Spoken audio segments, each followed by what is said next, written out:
Le milieu astrologique est sensible à la phase équinoxiale. Pourquoi?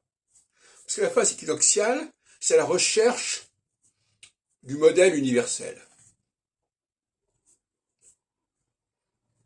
En 1967, André Barbeau publie Les astres et l'histoire, chez Pauvert, où il propose un modèle universel, à savoir un seul et même graphique englobant la totalité des dynamiques conjonctionnelles.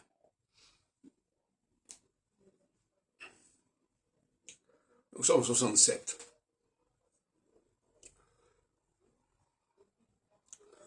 76 ans plus tard, nous sommes en 2023.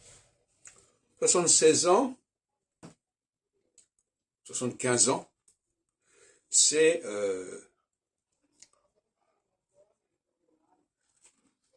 5 cycles de 15 ans. Et là, nous avons un autre modèle universel qui s'appelle l'astrologie équinoxe, solstice, exols. Et dans les deux cas, nous sommes en phase équinoxiale, en début de phase équinoxiale. C'est-à-dire sur l'axe Saturne, sur l'axe Poisson-Vierge. Entre ces deux dates, nous avons en 93, 94, sur notre à mi-chemin en fin de compte, on est à nouveau sur un axe équinoxial. Et c'était il y a 30 ans. Et là, j'ai publié Clé pour l'astrologie, nouvelle édition, plus l'astrologie selon Saturne, où je développe déjà l'idée d'un modèle universel qui, lui, à la différence de Barbeau, n'est pas une synthèse des 5 planètes les plus lentes, mais qui est axé sur la seule planète Saturne. Alors évidemment, ces recherches sont mal vues par les praticiens de l'astrologie.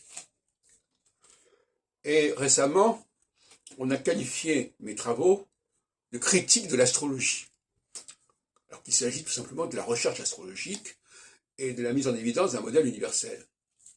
Mais il y a une forte résistance, et là nous touchons à un sujet que j'aborde actuellement, quand il y a une équinoxialité puissante, il y a une résistance solsticiale puissante. En dehors même de la phase solsticiale d'ailleurs. De même que quand il y a une solsticialité puissante, il y a une équinoxialité puissante, même en dehors de la phase équinoxiale. Donc il y a une guerre entre la solsticialité, qui est pour la diversité, pour la liberté d'orientation, etc., et l'équinoxialité qui est plutôt centripète et qui est plutôt unitaire.